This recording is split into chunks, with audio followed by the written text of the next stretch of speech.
बरेली वाले मेरे आला हजरत सरकार कहते हैं, मैं तो मालिक ही कहूँगा कि हो मालिक के हबीब। ऐसी हुकूमत दी अल्लाह ने मुस्तफ़ा को। अगर मैं हुकूमत के जलवा दिखाने लगा तो टाइम बहुत ज़्यादा लगेगा, मगर मुझे दिखाना पड़ेगा, क्योंकि दिखाऊंगा नहीं तो लॉजिक कैसे बताऊंगा। ताजदार बगदाद के बारे में कैसे तुम्हें बताऊंगा कि ताज उनके पास पहुंचा कैसे। ताज तो मुस्तफ़ा के पास है, ताज तो मेरे नबी के पास है। सब प्रधानमंत्री, अरे तुम प्रधानमंत्री का नाम सुनकर दुनिया के प्रधानमंत्री की तरफ मत जाना, वो तो जिधर गए उधर के मामले ही खराब हुए। और ये मेरा मुस्तफ़ा ऐसा प्रधानमंत्री है जमाने का, ऐसा प्रधानमंत्री है मेरा मुस्तफ़ा कि खारी कुओं से गुजर गया तो मीठा हो गया, यसरत से गुजर गया, बीमारियों वाले घर से गुजर गया तो उसके कदमों की बरकत से वहां की मिट्टी को खाके शिफा बना दिया गया। अरे ऐसा है मेरा कि नेमतें बांटता जिस संत वो ज़ीशान गया। बोलो जोर से एक शेर सुनो, कामिल शायर का कामिल शेर। आज तो निपुणी शायरियां हो रही हैं, एक मिश्रा गुवाहाटी स्टेशन तक तो दूसरा कामाख्या स्टेशन तक, दोनों बराबर नहीं है, आवाजों से पूरे करते हैं लोग। बात समझ रहे हैं? ये मेरे आला हजरत का शेर, सुभान अल्लाह। फरमाते हैं नेमतें बांटता जिस संत को ज़ीशान गया, साथ ही मुंशी रहमत का कलम दान गया। पोर्टफोलियो कुदरत के चले, मुस्तफ़ा जाने रहमत के साथ चले, ऐसा प्रधानमंत्री जमीन पे जनाबे वाला। हाँ मैं इसलिए प्रधानमंत्री कह रहा हूँ कि जनाबे वाला, मैं इसलिए कह रहा हूँ प्राइम मिनिस्टर। और दुनिया की उनके दुनिया की किंगडमों में तो राज्य होते हैं, किसी की किंगडम में 20 राज्य, किसी की किंगडम में 30 राज्य, किसी के किंगडम में 28 राज्य, किसी के किंगडम में यूनाइटेड स्टेट्स ऑफ अमेरिका, किसी के किंगडम में कुछ स्टेट, किसी के किंगडम में 36 राज्य, किसी में 32 राज्य। मगर तुम्हारे मेरे नबी की किंगडम में 36-32 राज्य और 28 राज्य और 24 राज्य नहीं है। Only 2 states are in the kingdom of Ali prophet Mustafa की किंगडम में सिर्फ 2 राज्य हैं। एक राज्य का नाम जमीन है और दूसरे राज्य का नाम आसमान है। यहाँ पर भी ताज है, वहां पे भी राज है, और यहाँ भी मंत्रिमंडल है उनका, वहाँ भी मंत्रिमंडल है उनका। खुद फरमाते हैं लिया वज़ीरा ने फिल अर्द व लिया वज़ीरा ने फिस समा, I have 2 minister in ground and 2 minister in the heavens. मैं जमीनों में 2 मंत्री हैं मेरे, आसमानों में 2 मंत्री हैं मेरे। जमीनों में वो कैबिनेट स्तर के मंत्री कौन कौन से हैं? तो जनाबे वाला कैबिनेट स्तर के वो मंत्री जमीनों में अगर है तो आमिना के लाल का खुद बयान है कि मेरे 2 कैबिनेट स्तर के मंत्री हैं, एक का नाम अबू बकर है, दूसरे का नाम उमर है। जमीन पे भी साहब, जमीन में भी साहब,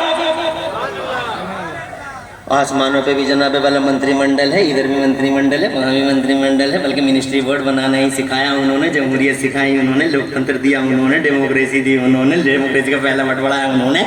आज डेमोक्रेसी के नाम पे तरह तरह के झगड़े होते हैं, दुनिया के पर्दे पे बेगुनाहों का खून गिराया जाता है। डेमोक्रेसी हम सिखा रहे हैं, अबे तुम सिखा रहे हो जानवर थे। इंसान बना डाला मुस्तफा ने। जमहूरियत का पहला पाठ, लोकतंत्र और डेमोक्रेसी का पहला सबक अगर किसी ने पढ़ाया तो मुस्तफा ने पढ़ाया। अहिंसा, नॉन वायलेंस और अदम तशद्दुद की पहली पढ़ाई अगर दुनिया को मिली है तो मुस्तफा जाने रहमत से मिली है। आमिना का लाइफ टीचर है, ऐसा प्रोफेसर जमाने का। फरमाता बोइस्तो मुअल्लिमन लिमुतम्मिम मकारिम अल अखलाक, I was sent as a teacher as a professor to this mankind. पूरी दुनिया के लिए अल्लाह ने मुझे प्रोफेसर बना के भेजा है, अल्लाह ने टीचर बना के भेजा है। आमिना का लाल प्राइम मिनिस्टर है। वो कैसा प्राइम मिनिस्टर है? जहां में उनकी चलती है वो दम में क्या से क्या कर दे, जमीन को आसमान कर दे, सूर्य को सरा कर दे। कैसी चलती है उनकी, जरा एक हदीस सुन लो, आगे बढ़ाता हूँ, फिर वो लॉजिक सुनाता हूँ। वजह क्या है? ताज वाला है तो बगदाद का ताज वाला क्यों है ताज वाला?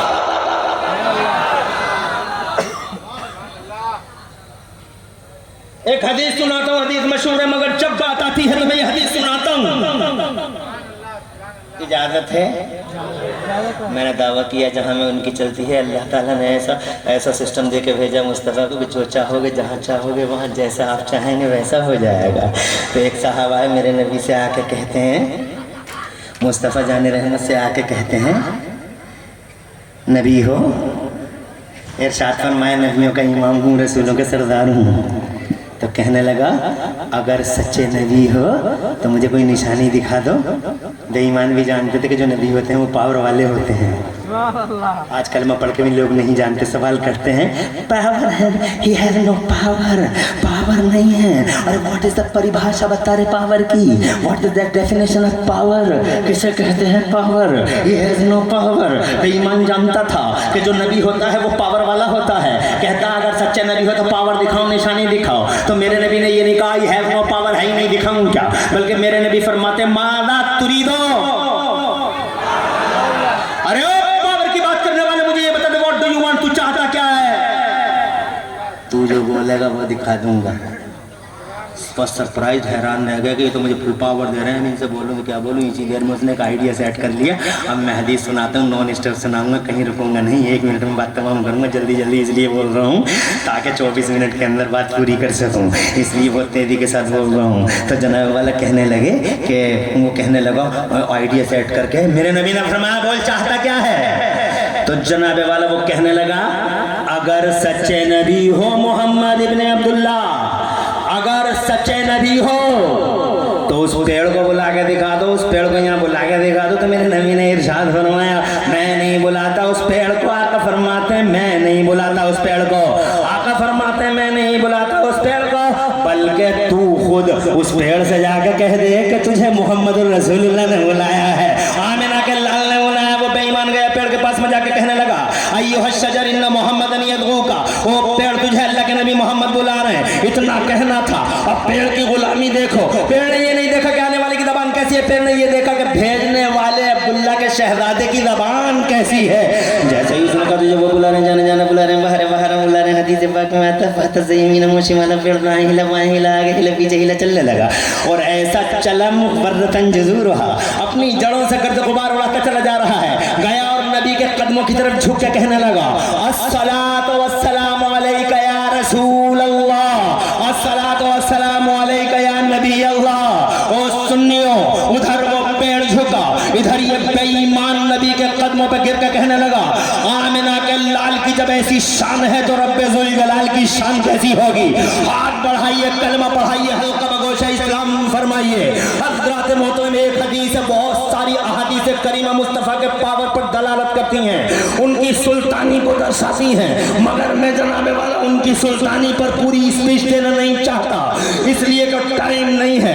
बस ये बताना चाहता हूँ प्रधानमंत्री हैं वो, अब इतना समझ गए तो आओ वलियों की दुनिया में उतरते हैं। सुभान अल्लाह।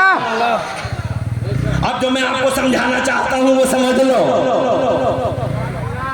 परेशानी तो नहीं है, आओ वलियों की दुनिया में उतरते हैं। अल्लाह ताला ने बहुत वली पैदा किए दुनिया के पर्दे पे, हजारों वली, लाखों वली, करोड़ों वली गुवाहाटी में भी हैं।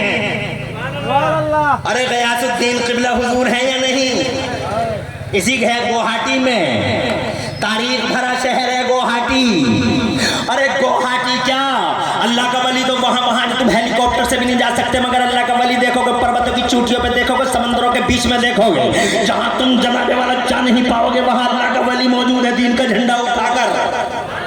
दीन फैला ही बुजुर्गों से है, करोड़ों वली हैं जमाने में। अब आओ सुनो, जो मैं तुम्हें सुनाना चाहता हूँ वो ये सुनाना चाहता हूँ कि दुनिया में लाखों वली हैं, हर वली का मिजाज अलग अलग है, हर वली का मिजाज अलग अलग है। कोई वली जमाली है, कोई वली जलाली है, कोई वली रईयत का फर्द है, कोई वली सुल्तान है, कोई वली बंगलों में रहता है, कोई वली झोपड़ी में रहता है, कोई वली बगैर कपड़ों के जीता है, कोई वली लाखों रुपए की शेरवानी पहन के जीता है, कोई बंगलों में रहता है, कोई घर भी नहीं है किसी का, कोई जनाबे वाला फाका करता है। वो देखो अलाउद्दीन साबिर पाक को, आप देखो अलग कलर है, महमूद अशरफ जहांगीर समनानी का कलर अलग है, सैयद सालार मसूद गाजी का कलर अलग है, हजरत आलमगीर का कलर अलग है, हजरत जहांगीर का कलर अलग है, खुदा की कसम मेरे आला हजरत का कलर अलग है, शाहजी मियाँ का अलग है, खुदा की कसम मेरे मुफ्ती आजम का अलग है, निजामुद्दीन का अलग है, अलाउद्दीन का अलग है, मजीदुद्दीन का अलग है, फजलुल्लाह का अलग है, हाफिज शाह जमालुल्लाह का अलग है, शाह अलाउल हक पंडवी का कलर अलग है, सुल्तान गयासुद्दीन का, हुजूर शेख गयासुद्दीन गुवाहाटी का कलर अलग है। जरा जोर से कहो सुभान अल्लाह। इनके कलर अलग अलग हैं, इनके सिस्टम अलग अलग हैं। मैं जानना चाहता हूँ इनके मिजाज अलग अलग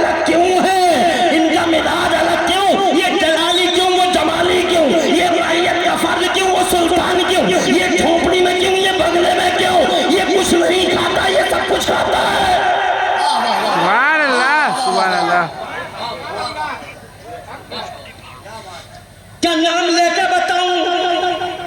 अगर अल्लाह के वलियों की लिस्ट सुनाऊं तो कई घंटे चाहिए। बस इतना समझ लो कि वलियों की कैटेगरी बहुत है। क्यों है ये कैटेगरी? कभी सोचा होगा कि ये कैटेगरी अलग अलग किस्म के क्यों होते हैं, ये अलग अलग मिजाज के क्यों होते हैं? सोचा तो होगा और जनाब पूछा भी होगा आलिमों से। अगर किसी ने ना सोचा हो और ना पूछा हो तो इमरान हनफी उसकी मालूमात को इजाफा करना चाहता है। इमरान हनफी ये कहना चाहता है, जब आप पीर कामिल से नहीं पूछते जवाब इमरान हनफी भी नहीं देंगे। इस सवाल का जवाब यहाँ स्टेज पर किसी से नहीं लेंगे। हालांकि यहाँ बड़े बड़े जिम्मेदार और बड़े बड़े इल्म और फिक्र के मालिकान जल वगैरह हैं। इसका जवाब हम एक ज़बरदस्त आलिम दीन से लेते हैं। वो अहले सुन्नत के बहुत बड़े आलिम हैं और उनका बहुत बड़ा एहसान है हम सब पर। उन्होंने जाअल हक़ व ज़हक़ल बातिल लिखकर बड़ा एहसान किया है। मिरकात शरीफ की शरह लिख के बड़ा एहसान किया है। उन्होंने तफसीर नईमी लिखकर खुदा की कसम हम पर बहुत बड़ा एहसान किया है। उस नामी गिरामी आलिम कामिल को कहते हैं हकीमुल उम्मत मुफ्ती अहमद यार खान नईमी। जवाब उनसे लेते हैं, हुजूर कैटेगरी अलग अलग क्यों है? तो वो जवाब देते हैं कैटेगरी वलियों की इसलिए अलग अलग है कि हर वली बात सुनने की है, इंटरेस्टिंग है। तुम हाथ उठा के बताओ, सुनने को तैयार हो? क्या मजमा है बोलो? मजमा बहुत अच्छा है। खुश रहे कमेटी। एनुल भाई माशाल्लाह, आपकी पूरी कमेटी, सोसाइटी, आपके जिम्मेदार, आपकी गुवाहाटी और आपके गुवाहाटी के ये जिंदा दिल लोग सलामत रहे। सुभान अल्लाह। जोर से कह दो आमीन। आमीन। पता नहीं इस पाकीज़ा जलसे में हुई दुआ से किसका बेड़ा पार लग जाए। सबके कारोबारों में अल्लाह बरकत अता फरमाए। माशाअल्लाह बड़ा मज़ा आ गया, बहुत मज़ा आ गया। अभी तो बातें बहुत रह गई, 24 मिनट हैं। कैसे करूँगा और कैसे जनाब वाला इन मिनटों में पूरी बात करूँगा? मुझे लग रहा है 10 मिनट बढ़ाने पड़ेंगे मुझे। तो मैं कोई एतराज़ तो नहीं होगा हैं? अल्लाह ताला फजल फरमाए। मगर तुम्हें एतराज़ हो ना हो, मगर मुझे भी देखना पड़ेगा। मेरे पीछे बहुत मेहमान हैं, सबको टाइम मिलना है और हर चीज़ का एक सिस्टम और डिसिप्लिन होता है। इसलिए आगे बढ़ता हूँ। मैं ये कहना चाहता था कि कैटेगरी अलग अलग क्यों है? तो हकीमुल उम्मत मुफ्ती अहमद यार खान ने एक बड़े मज़े की बात कर रहा हूँ। देखता हूँ कितना जोश है तुम्हारे अंदर और मालूमात में इजाफा हो तो देखता हूँ कितनी आवाज़ें निकलती हैं तुम्हारी। हकीमुल उम्मत मुफ्ती अहमद यार खान ये भी फरमाते हैं वलियों में ये कैटेगरी अलग अलग इसलिए होती है कि हर वली किसी न किसी नबी का साया बन के आता है। और जोर से तो जो वली जिस नबी के कदम पर पैदा होता है तो जो मिजाज उस नबी का होता है वही मिजाज इस वली का होता है। अगर तुम देखो कि कोई वली जलाली है तो समझ जाओ हजरत मूसा का मजहर बन के आया है, क्योंकि मूसा बड़े जलाली थे। उन्होंने तो मौत के फरिश्ते के नूरानी चेहरे पे ही तमाचा मार दिया था, नूरानी आँख निकल गई थी। बुखारी शरीफ की हदीस है, जलाली थे। अगर कोई जमाली देखो तो समझ जाओ ईसा के कदम नास में पैदा हुआ है। अगर कोई सुल्तान देखो तो समझ जाओ हजरत सुलेमान का साया बन के आया है। अगर कोई पैगंबर सब्र रज़ा देखो तो हजरत अय्यूब की याद आ जाएगी। वलियों को देखते रहो, नबियों की याद आती रहेगी। मगर इस जलसे में लीडिंग क्वेश्चन इज दैट कि बगदाद वाला ताजदार कौन से नबी का मिजाज लेके आया है? यहाँ सवाल ये है कि बगदाद वाला ताजदार कौन से नबी का मिजाज लाया है? गौसे आदम कौन से नबी का मिजाज लाया है? आँख गौसे आदम किस नबी के कदम पर पैदा हुआ है? इस क्वेश्चन को मैं कामिल साहब से नहीं पूछता, आला हजरत से भी नहीं पूछता, मुफ्ती आदम से भी नहीं पूछता। मैं इस सवाल को डायरेक्ट बगदाद के शहंशाह के दरबार में लेके चलता हूँ। ए मीरे मीरा पीरे पीरा, ए शाह जीना गौसे पाक, ए महबूब सुबहानी, ए कुतुब रब्बानी, ए शेख लासानी, ए मेरे सुल्तान मुहीउद्दीन शेख अब्दुल कादिर जिलानी, खुद इरशाद फरमा दो कौन से नबी का साया बन के आए हो? तो जनाब मेरे बगदाद वाले शहंशाह कहते हैं कुल्ला वली अल्लाह कदम हुआ मेरे गुलामों, हर वली किसी न किसी नबी के कदम पर आता है। वो इन्नी आला कदम नबी बदर कमाले, मगर सुन लो मेरे गुलामों, मैं किसी और नबी के कदम पर नहीं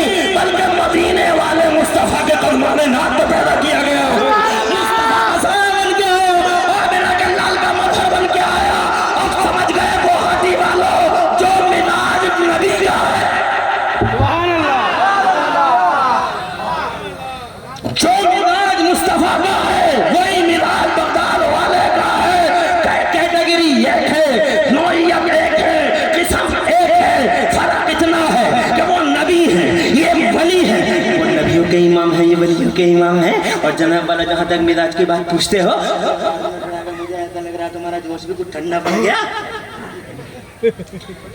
अल्लाह तुम्हें खुश रखे और आबाद रखे। घबरा तो नहीं रहे हो? माशाअल्लाह, दूर दूर तक टोपियों की बहारें नजर आती हैं। लाओ जरा मिजाज की सिमिलरिटी पे 10 मिनट की बात कर लेते हैं। तुम जरा दूर से सुभान अल्लाह कहो तो मैं मिजाज की सिमिलरिटी पे बात करता हूं। सुभान अल्लाह। ताजदार है, उनका मिजाज है कि नबी ताजदार है, तो जाहिर बात है बगदाद वाले गौसे आदम भी ताजदार हैं। ताज जब जनाबे वाला उनके पास है तो उन्हीं का मिजाज लेके आए हैं, तो ताज इनके पास भी है। वो राज करते हैं तो राज इनके पास भी है, मगर जनाबे वाला वो राज, खुदा की कसम, मदीने वाले का राज अलग नौइयत का है, बगदाद वाले का राज अलग नौइयत का है। ताज वाला है मदीने वाला, चूंकि उनके कदम पे आए हैं इसलिए ताजदार बगदाद है वो, इसलिए कि मिजाज दोनों का एक है। क्या तुमने देखा नहीं, मदीने वाले मुस्तफ़ा के जिस्म पे कभी मक्खी नहीं बैठी, ऐसे ही बगदाद के गौसे आदम के जिस्म पे भी कभी मक्खी नहीं बैठी। मिजाज दोनों का एक है। क्या तुम्हें पता नहीं, जब मुस्तफ़ा रास्ते से गुजरते थे तो ऐसी खुशबू फैल जाती थी कि आला हज़रत फरमाते हैं सरकार उनकी महक ने दिल के गुंचे खिला दिए हैं, जिस राह चल दिए हैं पूछे वसा दिए हैं। बात यहाँ पे कोई तमाम थोड़ी होती है। एक रिवायत सुनो, एक साहब आते हैं, आके मेरे नबी से कहते हैं आका बड़ा गरीब आदमी हूँ, बेटी की शादी है, सारे इंतजाम हो गए मेरे मुस्तफ़ा, मगर गरीब था, खुशबू का इंतजाम हो न सका। मुस्तफ़ा जान रहमत ने फरमाया चौड़े मुँह की शीशी लेके आ जा। वो चौड़े मुँह की शीशी लेके आ गया। मुस्तफ़ा ने पसीना उन चौड़े मुँह की शीशी में कर दिया। फरमाया अपनी बेटी को जाके यही लगा देना। अल्लाह अकबर, एक बार उस बेटी को वो पसीना क्या लगा दिया, पूरी जिंदगी गुलाब की खुशबू फूटती रही उस बेटी के बदन से। और फिर बेटी के बदन से ही नहीं, बेटी के बच्चे जितने पैदा हुए सबके बदनों से और जिस्मों से गुलाब की खुशबू फूटती रही। फिर बच्चों के बच्चे, बच्चों के बच्चे, बच्चों के बच्चे, बच्चों के बच्चे, बच्चों के बच्चे, 7 नस्लों से गुलाब की खुशबू फूटती रही और पूरे मदीने में वो मशहूर हो गया खुशबू वालों का घराना। कमाल है खुशबू का। और क्यों ना महके वो जनाबे वाला, उनका जिस्म का हिस्सा हिस्सा जनाबे वाला। सरताबा कदम है, लो शेर सुनाओ मजा आ जाए। सरताबा कदम है तने सुल्तान नमन फूल, सरताबा कदम है तने सुल्तान नमन फूल, लब फूल, दहन फूल, दकन फूल, बदन फूल। और वल्लाह जो मिल जाए मेरे फूल का पसीना मांगे ना कभी इतना, फिर चाहे दुल्हन फूल। और क्या बात रहा उस चमनिस्तान की जहरा हो कली जिसमें हुसैन और हसन फूल। जनाबे वाला सिमिलरिटी को देखना चाहो, नौइयत को, यकसानियत को देखना चाहो तो एक बात और सुना दूं, अगर कहो तो सुना दूं, कहो तो सुना दूं। जब नबी पैदा हुए पालने में आते ही चांद से जुड़ गए। हदीस सुनी है ना हदीस। अरे जब पालने में आए, मुस्तफा पालने में है, तो सगे चचा ने बयान दिया था, अब्बास नाम था उनका, मैदान बदर में पकड़े गए थे वो, अबू जहल की तरफ से लड़ने आए थे वो। अबू जहल बिखर गया, ताने बाने उधड़ गए, चचा पकड़े गए, अब्बास पकड़े गए। जब वो पकड़े गए नबी के सामने लाए गए तो मेरे मुस्तफा ने फरमाया चचा 2 रास्ते हैं, या तो कलमा पढ़ लो या फिदिया दे दो। तो चचा बोले मुझे उम्मीद है मेरा भतीजा मुझे जलील नहीं करेगा। तो मेरे नबी ने फरमाया तुम तो मेरे चचा हो, मैं तो दुनिया में किसी को भी जलील करने नहीं आया। सारी दुनिया का सर फख्र से ऊंचा करने के लिए अल्लाह ने अब्दुल्ला के बेटे को भेजा है, सारी दुनिया के सर पे इज्जत का ताज बांधने के लिए अल्लाह ने मोहम्मद रसूलुल्लाह को भेजा है। तो वो सगे चचा कहते हैं अगर तुम मुझे जलील नहीं कर रहे हो अब्दुल्ला के बेटे, तो ये बताओ मैं फिदिया ला के कहाँ से दे दूँ, मेरे पास रखा ही क्या है। तो अब हदीस सुनो। कुछ लोग कहते हैं इल्म गैब नहीं है, इल्म गैब नहीं है। गलत कह रहे हैं वो लोग, उन्हें पता नहीं है बुनियादों का। इल्म गैब किसे कहते हैं? देखो वो बोले मैं ला के कहाँ से दे दूँ, क्या रखा है मेरे पास। तो मेरे नबी ने फरमाया याद करो चचा, जब तुम मक्के से चले थे तो तुमने चच्ची को सोने का टुकड़ा दिया था और ये कहा था कि अगर जिंदा लौट के आ गया तो सोना मेरा, जिंदा नहीं लौटा तो सोना तेरा। चच्चा वही सोना लाके हमें दे दो। अब चच्चा दिल में सोच रहे हैं बात तो भतीजे तेरी सही है, सोना तो मैंने दिया था मगर आधी रात का टाइम था, कमरा बंद था, अंदर मैं था, तेरी चच्ची थी, तीसरा कोई नहीं था। तुझे कैसे पता लग गया कि मैंने सोना दिया है? दिल में सोच रहे तुझे कैसे पता लगा? कि सोना दिया है। तो जब वो सोच रहे थे ठीक उसी टाइम मेरे नबी ने इसी को तो इल्म गैब कहते हैं, जब वो सोच रहे थे ठीक उसी टाइम मुस्तफा फरमाते हैं क्या सोच रहे हो चचा? ये आ रहे हैं लड़के जा रहे हैं, आया है बच्चा, आजा आजा आके बैठ जा। माशाल्लाह मेरा लाल अब आ रहा है बिल्कुल जल्द लास्ट में। क्या गुवाहाटी की शान है भाई, आखिर तक आते रहते हैं यहाँ। माशाल्लाह क्या बात है यार, मजा ही मजा है। आने वालों की आखिर तक आते रहते हैं, कितने बढ़िया लोग हैं यार। 10 मिनट बढ़ाऊंगा, परेशान तो नहीं हो गए? कमेटी के सामने हाथ जोड़ लूंगा पहले ही।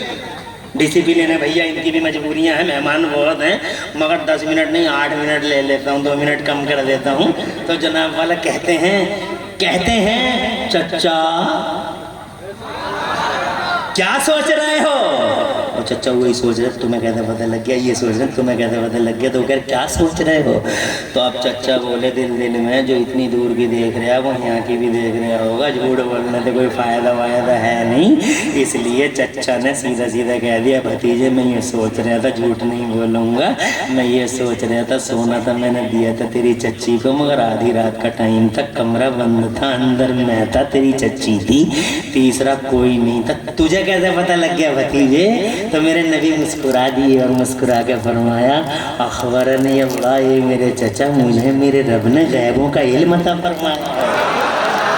और जोर से कहा भतीजे हाथ बढ़ा दे, कलमा पढ़ा दे अपने चचा को।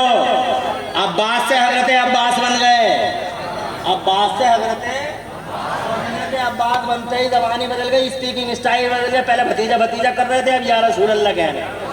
या रसूल अल्लाह, आप जानते हैं कलमा क्यों पढ़ा है? 3 मिनट में जल्दी जल्दी सुनाऊंगा, 3 मिनट लगाऊंगा, ज्यादा नहीं, और पूरी बात सुनाऊंगा इन 3 मिनट के अंदर। पूरी हदीस को पूरी तवज्जो इधर रखना, पूरे जिस्म को कान बना के इधर रखना, एक भी हिस्सा मिस नहीं होने पाए, वरना पूरा का पूरा सिलसिला ही जो बिखर जाएगा। इधर तवज्जो रखना, जरा जोर से सुभान अल्लाह को सुभान अल्लाह पढ़ा दो भतीजे, कलमा पढ़ा दो। पढ़ा दिया कलमा मुस्तफा जाने रहमत ने। अब्बास से हजरत अब्बास हो गए, तो हजरत अब्बास सर्च करते हैं या रसूल अल्लाह, या रसूल, स्पीकिंग स्टाइल बदल, या रसूल अल्लाह आप जानते हैं मैंने कलमा क्यों पढ़ा? मुस्तफा जाने रहमत ने फरमाया जानता तो हूँ, खुद ही बता। तो कहते हैं आप पालने में लेटे थे, मैं वहीं खड़ा था, मेरी नजर चांद पे चली गई थी, तो मैंने देखा था ए मुस्तफा जिधर को आपकी उंगली चली जाती थी आसमान का चांद उधर को ही चला जाता था। उसी दिन समझ गया था मामूली हस्ती नहीं है मेरे घर में। कलमा पढ़ने का वक्त आ जाया था, तो मेरे नबी ने फरमाया चचा इतना ही देखा कि मेरी उंगलियों के इशारे पे चांद चलता था। तवज्जो है, इतना ही देखा। अरे हाँ हाँ चांद चलता था। लो मैं तफसील में क्यों जाऊं? बरेली वाले आला हज़रत इमाम अहले सुन्नत मुजद्दिद तीनों मिल्लत मोहसिन अहले सुन्नत हुजूर सैयदना इमाम अहमद रज़ा अफ़्फ़ार मुजद्दिद मुहद्दिस बरेलवी का कलाम सुनो। चांद झुक जाता जिधर उंगली उठाते, मैं क्या शेरों को सुनने वाले लोग हैं किधर? चांद झुक जाता जिधर उंगली उठाते महद में, और क्या इशारों पे ही चलता था खिलौना नूर का। टाइम कम होने की वजह से तरन्नुम से नहीं पढ़ रहे हूँ, वरना तरन्नुम सुन लोगे सबको भूल जाओगे। अगर मेरा तरन्नुम सुन लिया तो अच्छे अच्छों को भूल जाओगे, इसलिए बगैर तरन्नुम के ही जोश में रहो। तरन्नुम मत सुनो, टाइम नहीं है, ऐसे ही जोश में आ जाओ। चांद झुक जाता जिधर उंगली उठाते महद में, चांद झुक जाता जिधर उंगली उठाते महद में, और क्या इशारों पे ही चलता था खिलौना नूर का। बाग़े तैबा में सुहाना फूल फूला नूर का, और मस्त मुँह है बुलबुलें पड़ती है कलमा नूर का। और एक शेर मुझे आला हज़रत का ये बड़ा पसंद है, और देखना चाहता हूँ तुम्हें भी पसंद आता या नहीं आता है। बरेली वाले कहते हैं 12वीं के चांद का मुजरा है सजदा नूर का, 12वीं के चांद का मुजरा है सजदा नूर का, और 12 बुर्जों से झुका एक एक सितारा नूर का। इसका मतलब तुम्हारी समझ में नहीं आया है, मगर जनाब समझ में आया है नहीं आया, मगर सच्चाई ये है कि पालने में मुस्तफा की उंगलियों के इशारे पे चांद चला करता था। तो मुस्तफा फरमाते हैं बस इतना ही देखा कि मेरी उंगलियों के इशारे पे चांद चलता था, आगे की भी कोई खबर है चचा? तो चचा कहते हैं मुझे आगे की कोई खबर नहीं है, आप ही बता दो। तो मेरे नबी फरमाते हैं आपने देखा कि उंगलियों के इशारे पे चांद चलता था, आगे की खबर ये है चचा। कान ये जुमला सुनने का है, बहुत मजा आएगा। कान यो हद सुनी वकुम तो हद सहू, मेरे चचा मैं चांद से बातें करता था तो चांद भी मुझसे बातें करता था। जरा जोश में सुभान अल्लाह कहो।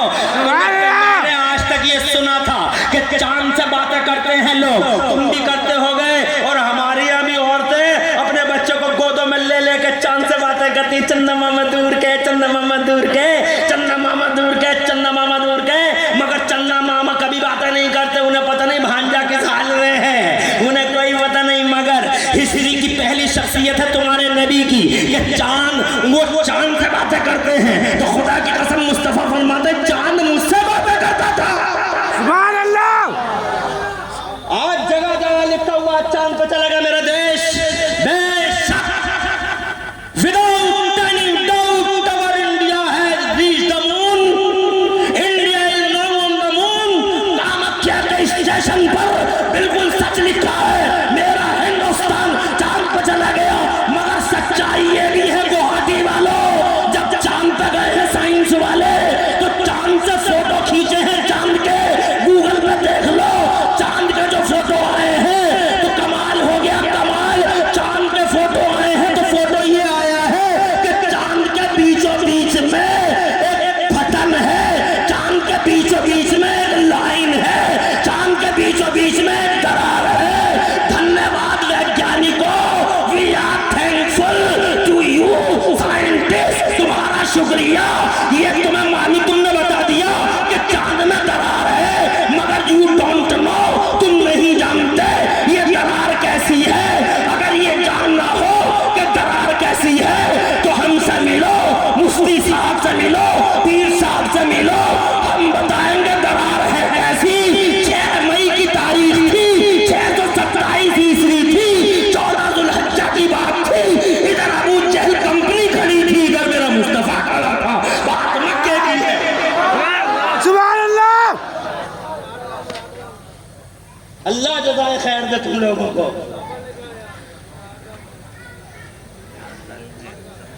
खुश रहो, आबाद रहो यार। गुवाहाटियो, गुवाहाटियो, गुवाहाटी भी है, गुवाहाटी तभी नंबर गुवाहाटी, गुवाहाटी भी हो। वो अक्षर गुवाहाटी भी लिखते हैं ना, हैं? अब भारतीय हो गए। गुवाहाटी वालों, खुदा खुश रखे गुवाहाटी वालों, तुम्हारे घरों में अब कारोबारों में बरकतें उतरे, रहमतें नाज़िल हो। इधर मुस्तफा खड़े हैं, इधर अबू जहल एंड कंपनी खड़ी है। तारीख थी 6 मई का महीना और 627 ईस्वी। इधर मुस्तफ़ा है।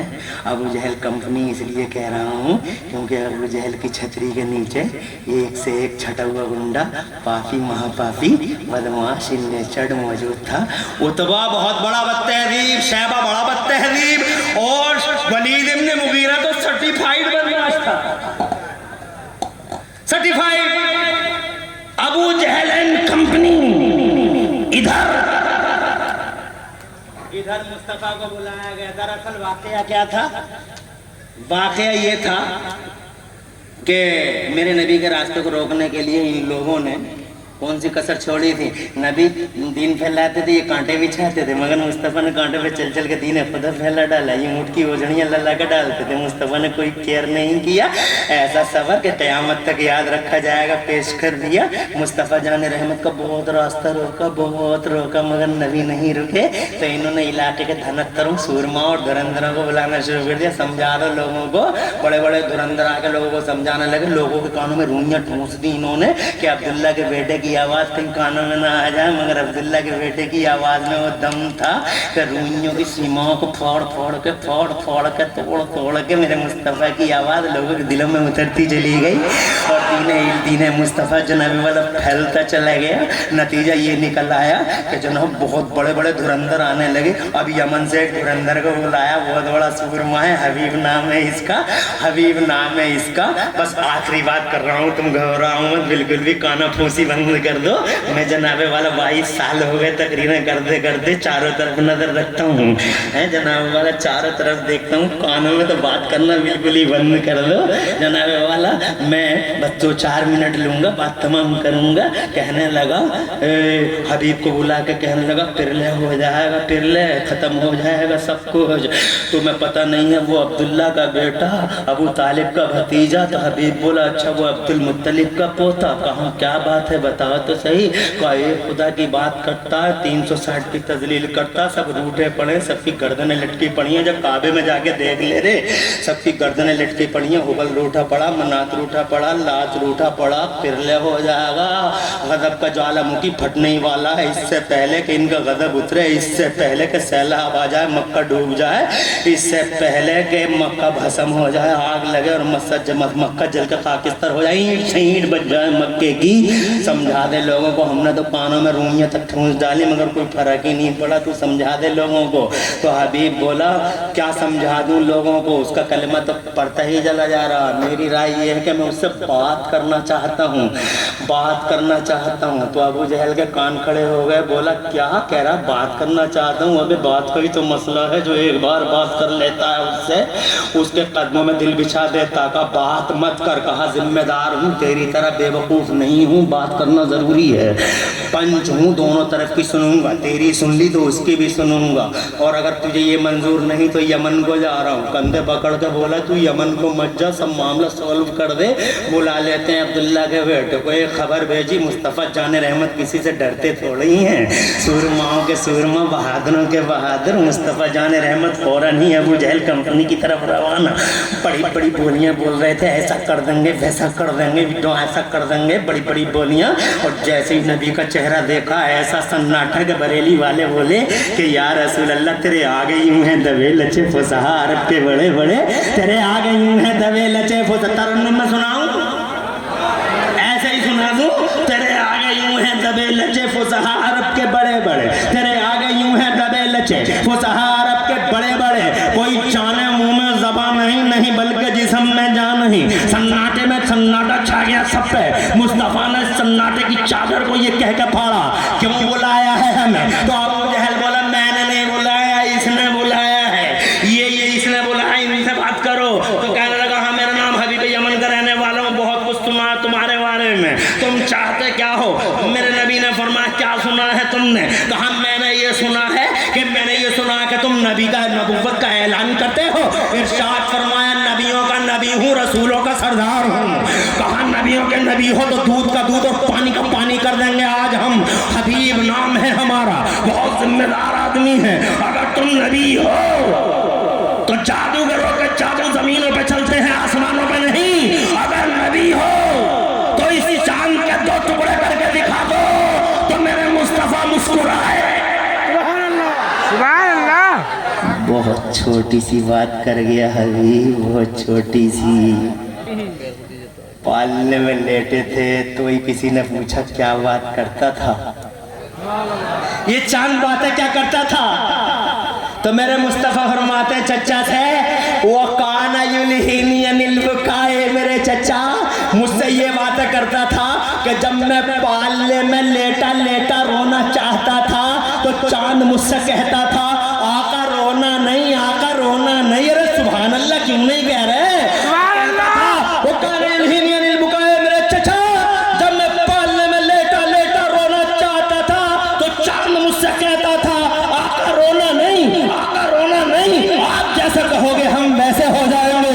हज़रत मोहतरम खुदा की कसम मेरे मुस्तफ़ा जान रहमत ने फरमाया क्या चाहता है 2 टुकड़े कर दो अगर नबी हो।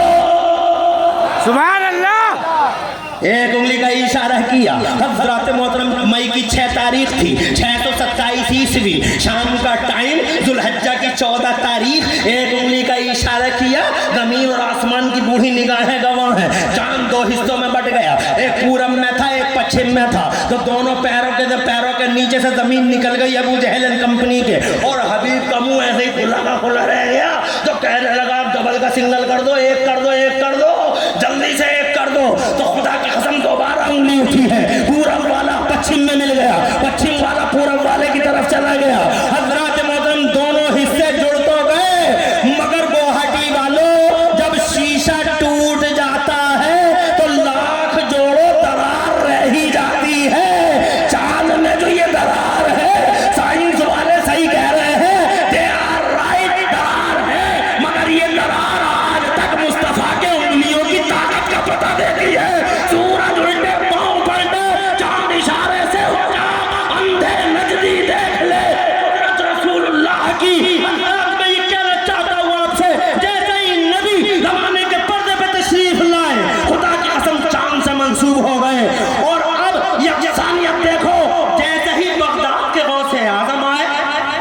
सुभान अल्लाह।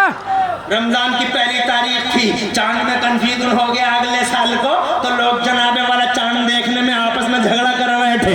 तो जनाब पूरे इलाके में मशहूर हो गया कि पिछले साल सैयदों में एक बच्चा पैदा हुआ था जो दिन में रोजा रखता था।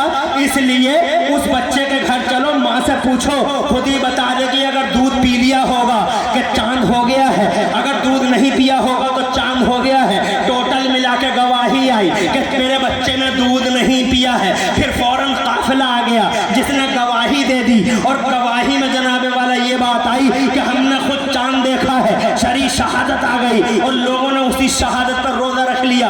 अर्ज करना चाहता हूँ, जो मिजाज नबी का है वही मिजाज गौसे आजम का है। मगर फर्क इतना है कि वो नबी है, ये वली हैं। वो नबियों के इमाम हैं, ये वलियों के इमाम हैं। अल्लाह ताला हम सबको प्यारे गौसे आजम की सीरत पे अमल करने की तौफीक अता फरमाए। पूरी तकरीर में कहीं कोई सबकत लिसानी हो गई हो, अल्लाह माफ़ फरमा दे। अक़ूलु क़ौली हादा व अस्तग़फ़िरुल्लाह ली व लकुम। मैं भी पढ़ लूँ, आप भी पढ़ लें। ला इलाहा इल्लल्लाह मुहम्मदुर रसूलुल्लाह। हज़रात, ये है कि ये है ताजदार, इसलिए कि जिसके कदम पर आए हैं वो खुद ताजदार है। मिजाज दोनों का एक है। अस्सलामु अलैकुम। वालेकुम अस्सलाम। क्या तकदीर की है यार, क्या नारे तकबीर, नारे रिसालत, ताजदार बगदाद कॉन्फ्रेंस जिंदाबाद। हज़रत अल्लामा कारी निसार साहब क़िबला। नारे तकबीर, नारे रिसालत। पीछे बैठ जाएं, आप लोग बैठें, बैठ जाएं, आप अपनी जगहों पर बैठें, बैठ जाइए। आप क्यों टेंशन में हैं? गौसे आज़म की महफिल है, बैठ जाइए आप। जिंदा रहना है तो हर सांस हुकूमत से न मांग, असल मुनसिफ खुदा रहम अदालत से न मांग। जिंदगी भीख अगर है तो न मिलना बेहतर, और अगर हक है तो फिर इतनी शराफत से न मांग। बैठ जाएं आप लोग, इधर देखिए, इधर टेंशन नहीं ले, जो हो रहा है वो उधर देख रहे हैं कमेटी वाले, अराकीन, मुंतसिबीन। कोई बड़ी बात नहीं है, बड़े बड़े शहरों में छोटी बातें होती रहती है। आप ताजदार बगदाद कॉन्फ्रेंस में बैठ जाइए आप लोग। हज़रत अल्लामा इमरान हनफी साहब क़िबला का मुदल्लल और बाकमाल खिताब अज़मत व शान मुस्तफ़ाई के हवाले से समात किया। दरियासना पीर तरीक़त रहबर राह शरीयत मखदूम गिराम वक़ार हुज़ूर ज़ियाए मिल्लत हज़रत अल्लामा मौलाना अशाह ज़ियाउल मुज्तबा कामिल साहब क़िबला